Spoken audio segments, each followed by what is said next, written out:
हर हर महादेव। भगवान शिव कहते हैं कि भाग्य का लिखा कभी नहीं मिटता है। मित्रों, माता पार्वती ने एक बार भगवान शिव से मनुष्य के भाग्य को लेकर एक प्रश्न किया और कहा, हे प्रभु, मैं जानना चाहती हूँ कि क्या मनुष्य का भाग्य पहले से ही तय किया जाता है। दोस्तों, वीडियो शुरू करने से पहले मैं आपको बता दूं कि इसे देखने से ज्यादा सुनने में समझ आएगा, तो वीडियो को अंत तक जरूर सुने और कमेंट में हर हर महादेव जरूर लिखें। चलिए कथा में आगे बढ़ते हैं। तब मुस्कुराते हुए भगवान शिव बोले, हे देवी पार्वती, आपके प्रश्न का उत्तर देने से पूर्व मैं आपको एक कथा सुनाता हूं। आप इसे ध्यान से सुने।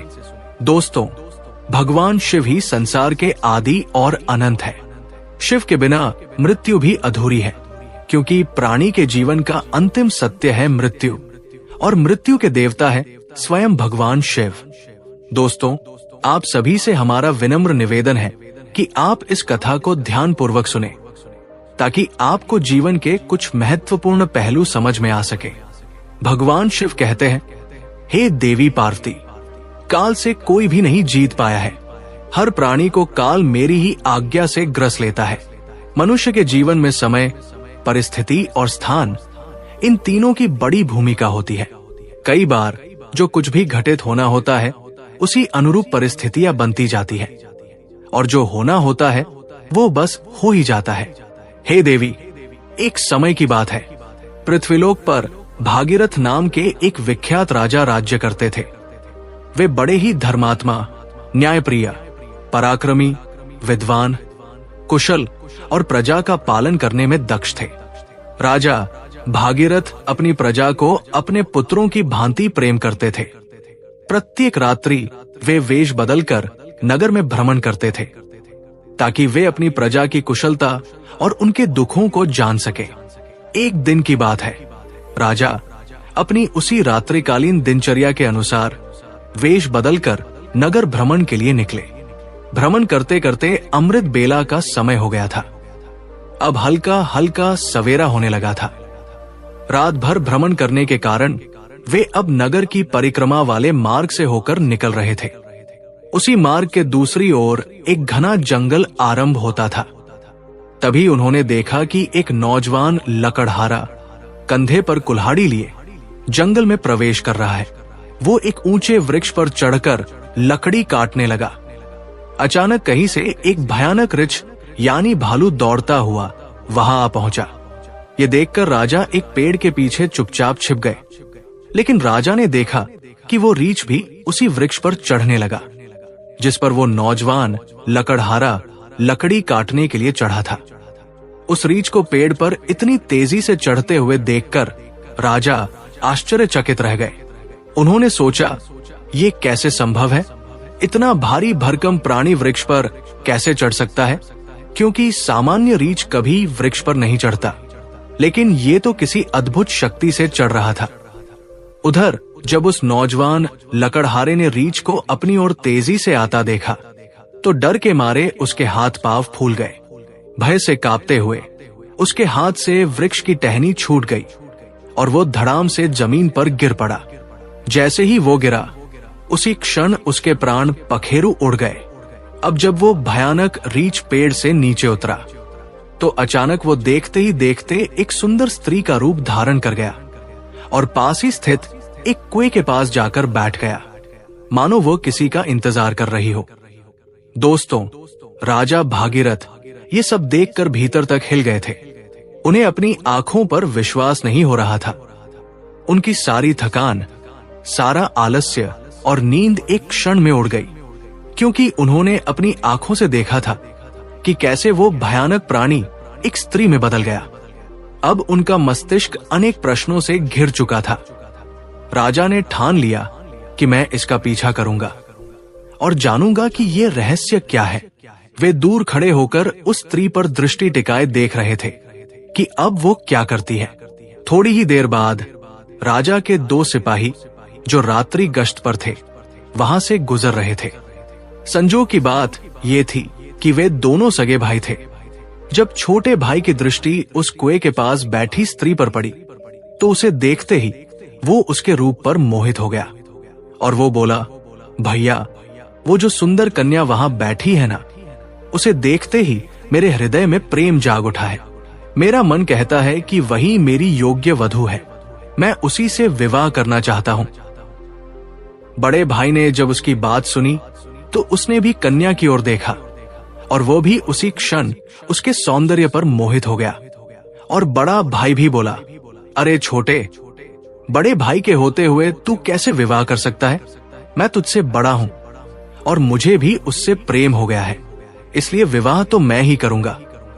तब छोटा भाई बोला, भैया, लेकिन पहले मैंने उसे देखा है, इसलिए विवाह का अधिकार मेरा है। अब दोनों भाई आपस में विवाद करने लगे। तभी बड़े भाई ने समझदारी दिखाते हुए कहा, हम व्यर्थ ही झगड़ रहे हैं, क्यों ना हम इस कन्या से ही पूछ ले कि वो हम दोनों में से किसे पसंद करती है। वो जिससे विवाह करना चाहे, हम दोनों उसे स्वीकार कर लेंगे। ये निर्णय लेकर दोनों भाई उस सुंदर कन्या के पास पहुंचे। बड़े भाई ने पूछा, हे सुंदरी, आप कौन हैं और यहाँ क्या कर रही है? तब उनके पूछने पर वो स्त्री मधुर स्वर में बोली, मेरा नाम रूपा है, मैं पास ही के गांव में रहती हूँ। मैं अपने पति की तलाश में इस जंगल में भटक रही हूँ। फिर छोटा भाई बोला, क्या हुआ? हमें बताओ, तुम्हारा पति कहाँ है? हम दोनों मिलकर उसकी खोज में तुम्हारी मदद करेंगे। तब रूपा ने हल्की सी मुस्कान के साथ शर्माते हुए कहा, अरे नहीं, अभी तो मैं कुंवारी हूं। मैं एक योग्य वर की तलाश में निकली हूं और इस संसार में मेरा कोई नहीं, एक मां थी, वो भी कुछ दिनों पहले चल बसी। इस पर छोटा भाई उत्साहित होकर बोला, वाह, कितना सुंदर संयोग है। हम दोनों भाई भी अविवाहित हैं। यदि तुम चाहो तो हम दोनों में से किसी एक से विवाह कर सकती हो। तब मुस्कुराते हुए उस लड़की ने कहा, मुझे तो आप दोनों ही पसंद हैं। आप ही तय कर लो कि मैं किसके साथ विवाह करूं। तब बड़े भाई ने कहा, हम दोनों भी इसी उलझन के साथ तुम्हारे पास आए हैं, अब क्या करें? तब लड़की बोली, तो ठीक है, इसका निर्णय मैं ही कर देती हूं। मैं तुम दोनों में से एक से विवाह करूंगी, लेकिन मेरी एक शर्त है। दोनों भाई एक साथ बोले, बोलो, हमें क्या करना है? तब वो कुंवारी लड़की बोली, तुम दोनों में से जो भी अधिक बहादुर और शक्तिशाली होगा, मैं उसी से विवाह करूंगी। दोस्तों, इतना सुनते ही दोनों भाई स्वयं को एक दूसरे से श्रेष्ठ और बलवान सिद्ध करने की इच्छा से आपस में युद्ध करने लगे। लड़ते लड़ते उन्होंने अपनी तलवारें निकाल ली और फिर छोटे भाई ने बड़े भाई के पेट में तलवार घुसेड़ दी और वही बड़े भाई ने भी पलटवार करते हुए छोटे भाई का गला काट दिया। इस प्रकार तड़प तड़प कर दोनों भाइयों ने अपने ही हाथों से प्राण गंवा दिए। तभी वो लड़की जोर से हंसने लगी और वहां से उठकर घने जंगल की ओर चल दी। वही दूसरी ओर राजा को एक और गहरा सदमा लगा। उन्होंने सोचा, इस स्त्री ने क्या कर दिया? ये तो कोई छलावा थी। अब ये आगे क्या करेगी? मुझे देखना चाहिए। ऐसा सोचकर राजा भी कुछ दूरी बनाकर गुप्त रूप से उसके पीछे चल दिए। मित्रों, अब सूर्य भगवान पूरी तरह उदय हो चुके थे, किंतु राजा भगीरथ एक रीछ के वृक्ष पर चढ़ने और फिर एक सुंदर कन्या के रूप में बदल जाने की विचित्र घटना को अपनी आंखों से देखकर भीतर तक हिल चुके थे। अब उन्हें न भूख का ध्यान था, न प्यास का, न ही राजपाट का।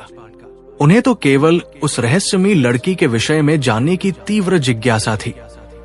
राजा उस सुंदर स्त्री का पीछा करते हुए सावधानी पूर्वक लगभग 2 कोस दूर तक आ गए।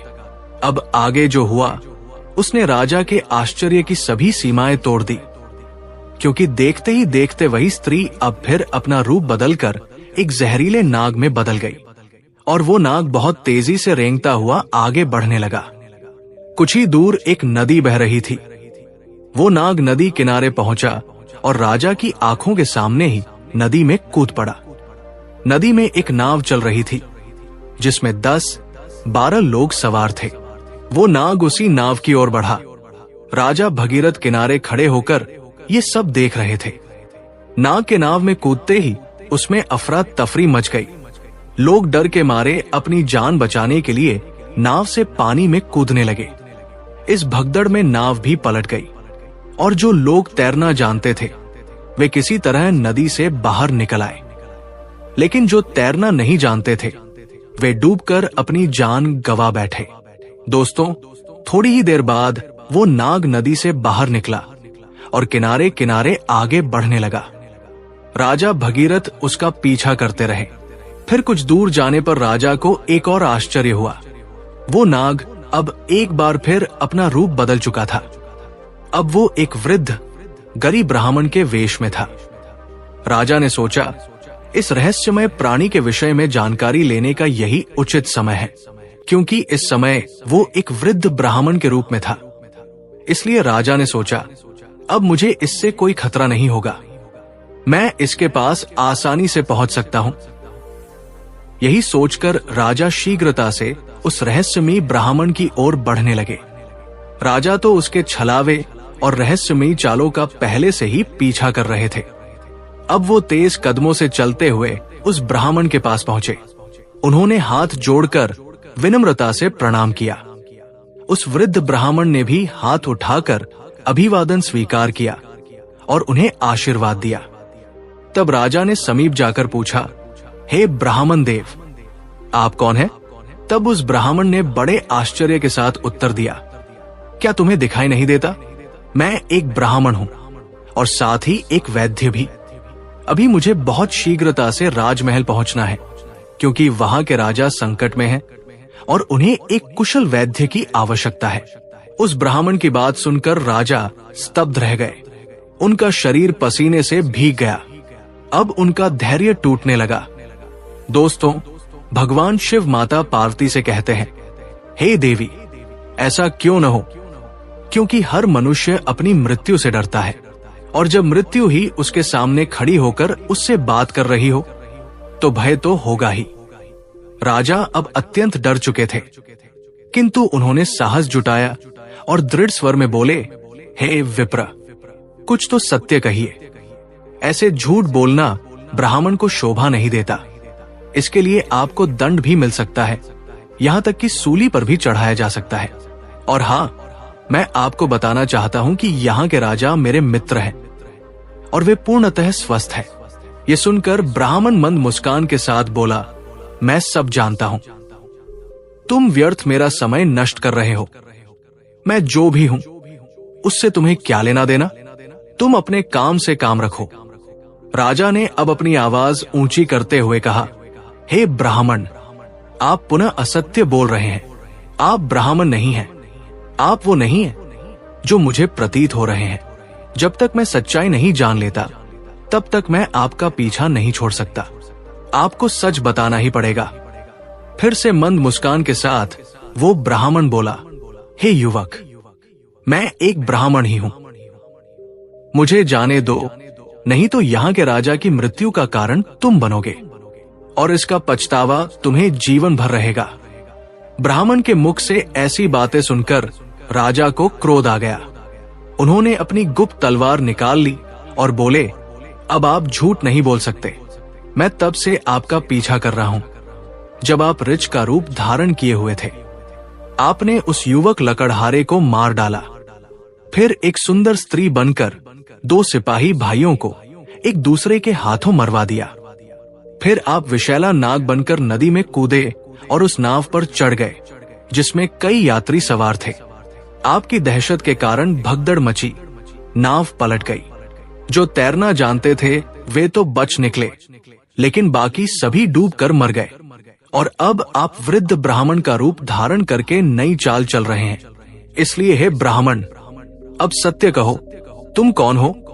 राजा की तीखी बातें और तलवार की नोक देखकर भी वो ब्राह्मण शांत रहा और बोला, हे युवक, यदि मैं न बताऊं तो तुम क्या कर लोगे? राजा ने तलवार को उसके और निकट कर लिया और बोले, अब तुम परिणाम भुगतने के लिए तैयार हो जाओ, क्योंकि अब तुम कई लोगों की हत्या करने के दोषी हो। इसलिए तुम्हें राजदरबार में प्रस्तुत कर सूली पर चढ़ाया जाएगा। तुम नहीं जानते कि ये सम्राट भगीरथ का राज्य है, जो एक न्यायप्रिय और प्रजावत्सल राजा है। तुम यहाँ से जीवित वापस नहीं जा सकते। इसलिए तुम्हारी भलाई इसी में है कि अपने असली रूप में आओ और अपनी सच्चाई मुझे बताओ। दोस्तों, तब भगवान शिव कहते हैं, हे देवी पार्वती। राजा की ऐसी बातों को सुनकर वो वृद्ध ब्राह्मण जोर जोर से ठहाके लगाकर हंसने लगा और बोला, हे राजन, मैं जानता हूं कि ये नगरी सम्राट भगीरथ की है, जो एक महान प्रतापी और धर्मनिष्ठ राजा है। और मैं ये भी जानता हूं कि वो तुम ही हो, विश्व विख्यात सम्राट भगीरथ। किंतु अब तुम भी एक बात जान लो, तुम मुझे नहीं मार सकते, बल्कि एक दिन ऐसा आएगा जब मैं ही तुम्हें मरने के लिए विवश कर दूंगा। अब तो राजा के होश ही उड़ गए। ब्राह्मण की इस प्रकार की बात सुनकर राजा भगीरथ के हाथ से तलवार छूटकर नीचे गिर गई। वे हाथ जोड़कर चुप हो गए और मन ही मन सोचने लगे, जिसने इस रूप में भी मुझे पहचान लिया, वो कोई साधारण मानव तो हो ही नहीं सकता। तभी राजा विनम्र होकर बोले, हे ब्राह्मण, अब जब आपने मुझे पहचान ही लिया है तो कृपा करके ये भी बताएं कि आप वास्तव में कौन हैं।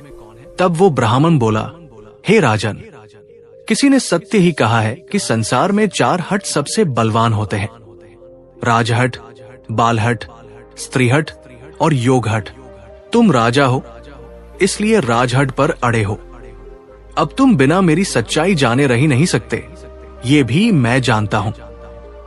इसलिए अब ध्यान से सुनो, मैं कौन हूं और मैं तुम्हारी राजधानी में क्यों आया हूं।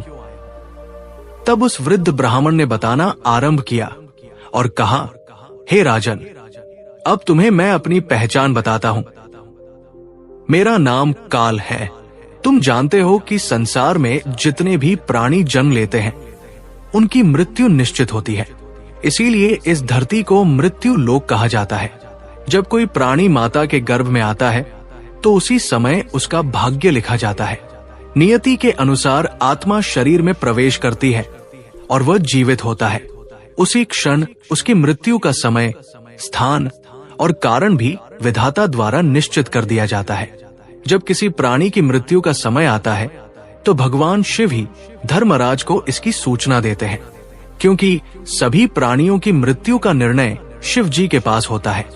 धर्मराज शिव जी से आज्ञा प्राप्त कर मुझे यानी काल को आदेश देते हैं कि अब जाओ और उस प्राणी के प्राण हर लो। तब मैं मृत्यु लोक में आता हूं। मुझे पहले से पता होता है कि किस प्राणी की कब, कहां और कैसे मृत्यु होगी। इसलिए मैं उस प्राणी को निश्चित समय पर, निश्चित स्थान पर पहुंचा देता हूं, वहां जहां उसकी मृत्यु सुनिश्चित हो। और जिस प्रकार उसकी मृत्यु विधाता ने लिखी होती है, मैं उसी प्रकार की परिस्थितियां और घटनाएं वहां उपस्थित कर देता हूं। इसलिए हे राजन, सुनो, उस लकड़हारे को मैंने नहीं मारा था। तब राजा ने आश्चर्य से पूछा, हे विप्र, आप ये कैसे कह सकते हैं?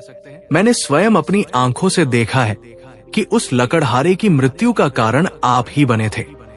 तब ब्राह्मण यानी काल ने कहा, हाँ, कारण तो मैं ही बना था, लेकिन सांसारिक लोग तो यही समझते हैं कि लकड़हारा पेड़ से गिरकर मरा, जबकि वह तो मेरी योजना का हिस्सा था। उसकी मृत्यु पेड़ से गिरकर होनी निश्चित थी, इसलिए मुझे वो रूप धारण करना पड़ा। सोचो, अगर मैं असल में वृद्ध होता तो क्या कभी पेड़ पर चढ़ पाता? उसी तरह जो सिपाही मरे, उनकी मृत्यु एक दूसरे के हाथों होनी तय थी। इसलिए मुझे एक सुंदर स्त्री बनना पड़ा। फिर जो लोग नाव में डूबकर मरे, उनकी मृत्यु जल में डूबने से होनी निश्चित थी। इसलिए मैंने एक भयानक नाग का रूप धारण किया, जिससे वे सभी अपनी मृत्यु तक पहुंचे। हे राजन, अब आप समझ ही गए होंगे कि मैं कौन हूं और आपकी नगरी में क्यों आया हूं। समय, स्थान और परिस्थिति, ये तीनों ही एक प्राणी की मृत्यु में मुख्य भूमिका निभाते हैं। राजा गंभीर हो गए और बोले, हे विप्र, आपने मुझे जो ज्ञान दिया उसके लिए मैं आपका आभार व्यक्त करता हूं। लेकिन मेरे मन में एक और प्रश्न है। आपने थोड़ी देर पहले कहा था कि इस नगर के राजा की मृत्यु होने वाली है, किंतु मैं तो आपके सामने जीवित खड़ा हूं। तब काल मंद स्वर में बोले, हे राजन, मृत्यु तो हो चुकी है। वो मृत्यु तुम्हारे छोटे भाई चित्रांगद की थी, जो तुम्हारी अनुपस्थिति में राजगद्दी पर बैठा था। शत्रु राज्य के एक गुप्तचर ने उस पर बाण चला दिया, और क्योंकि तुम्हारे राज्य के नियमों के अनुसार तुम्हारी अनुपस्थिति में वही राजा माना जाता है जो गद्दी पर बैठा हो, इसीलिए मृत्यु राजा की ही मानी गई और तुम यहां मेरे साथ व्यर्थ की उलझनों में पड़े रहे। भगवान शिव कहते हैं, हे देवी पार्वती, जब राजा भगीरथ को यह ज्ञात हुआ तो वे बहुत दुखी हुए और सोचने लगे, मैंने ये क्या कर दिया। तब ब्राह्मण रूपी काल ने कहा, हे राजन, ये सब तो पूर्व निर्धारित था। तुम तो केवल इस नाटक के एक पात्र हो। जो होना होता है वो होकर ही रहता है। अब शोक करने से कुछ नहीं बदलेगा। तुम्हारी आयु अभी शेष है। अब तुम लौट जाओ और अपना राज्य संभालो। तब राजा बोले, हे यमदूत, मुझे क्षमा करें, मैं आपको पहचान नहीं सका, लेकिन अब मैं एक अंतिम प्रश्न पूछना चाहता हूं। क्या आप मेरी मृत्यु के विषय में बता सकते हैं? तब ब्राह्मण मुस्कुराते हुए बोले, पूछो राजन, मैं तुम्हारी शंका दूर कर दूंगा। तब राजा बोले, क्या आप मुझे ये बता सकते हैं कि मेरी मृत्यु कब होगी? तब यमदूत ने कहा, नहीं, एक सामान्य व्यक्ति के लिए ये बात जब तक गुप्त रहती है तभी तक वो इस संसार में विलीन होकर जी सकता है, अन्यथा वो मृत्यु से पहले ही पल पल तड़प तड़प कर मरता है। क्योंकि चिंता और चिता में कोई अंतर नहीं है। चिता तो केवल एक ही बार शव को भस्म कर देती है, किंतु चिंता हर पल मन और शरीर को जलाती है। दोस्तों, लेकिन राजा के घोर हठ के कारण ब्राह्मण ने कहा, हे राजन, जिस प्रकार से तुमने मेरे साथ रहकर दूसरों की और अपने छोटे भाई की मृत्यु के विषय में सुनकर भी धैर्य नहीं छोड़ा, उससे मुझे प्रतीत होता है कि तुम एक ज्ञानी और धैर्यवान पुरुष हो। इसलिए मैं तुम्हें तुम्हारी मृत्यु के विषय में बताता हूं।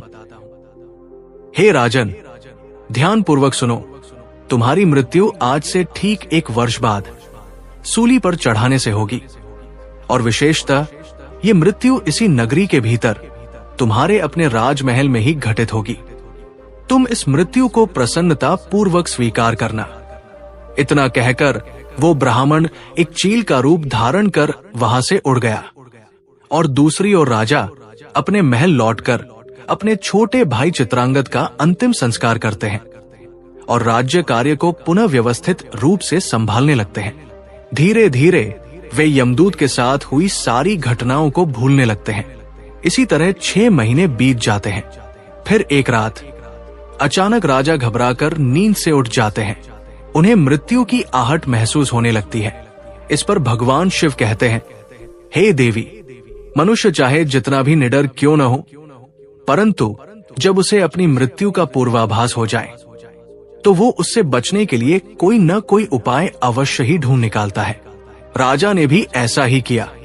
अगली सुबह राजा दरबार में अपने मंत्रियों से कहते हैं, हे मंत्रियों, एक भविष्यवाणी के अनुसार आज से ठीक 6 महीने बाद मेरी मृत्यु मेरे ही महल में सूली पर चढ़ाने से होगी।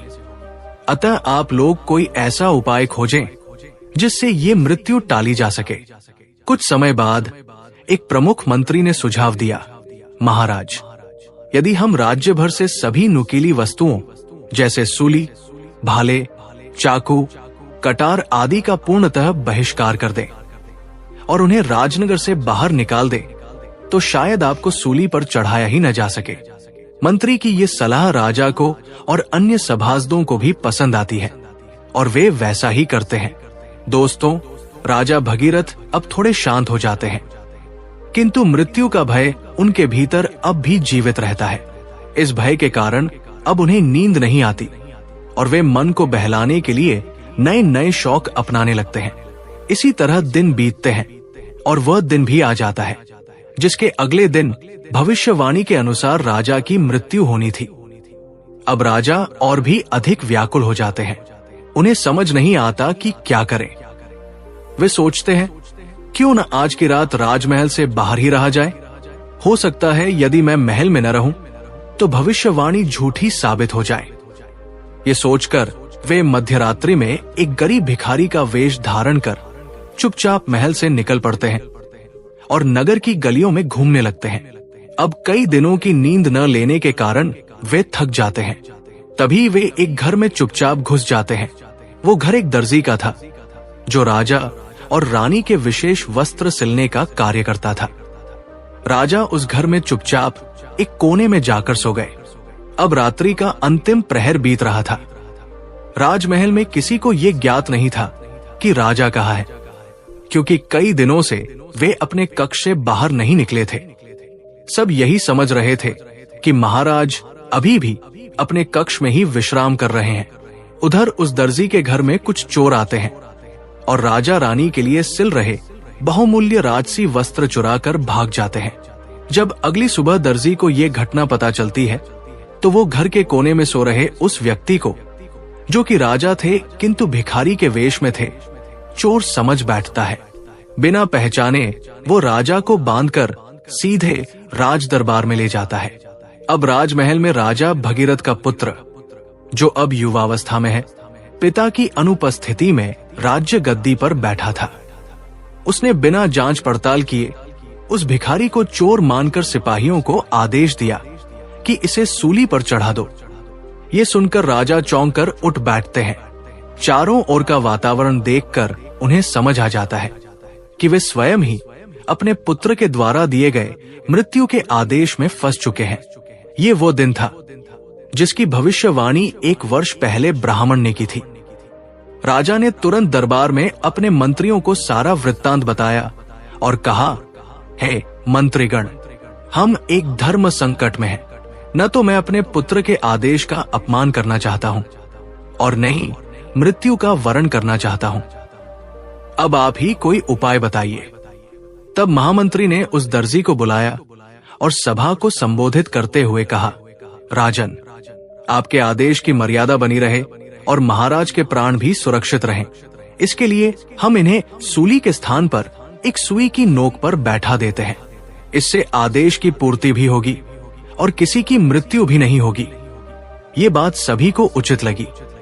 समय के अनुसार राजा को सुई की नोक पर बैठाया गया, परंतु होनी को कुछ और ही मंजूर था। जैसे ही राजा सुई की नोक पर बैठे, वो सुई उनकी पीठ में चुभ गई। रक्त बहने लगा और वैद्य बुलाए गए, पर तब तक बहुत देर हो चुकी थी। धीरे धीरे राजा का शरीर शिथिल हो गया और वे वही तड़पते हुए अपने प्राण त्याग देते हैं। दोस्तों, भगवान शिव माता पार्वती से कहते हैं, हे देवी, मनुष्य अपने भाग्य को चाहे जितना भी बदलना चाहे, परंतु जो होना निश्चित है वो होकर ही रहता है। यही कारण है कि परमेश्वर ने मनुष्य को भविष्य जानने की शक्ति नहीं दी, ताकि वो वर्तमान को जी सके। अतः प्रत्येक प्राणी को अपने कर्मों के पथ पर चलना चाहिए, धर्म का पालन करना चाहिए और हर क्षण को भगवान के नाम में समर्पित करते हुए जीना चाहिए। यही सच्चा जीवन है।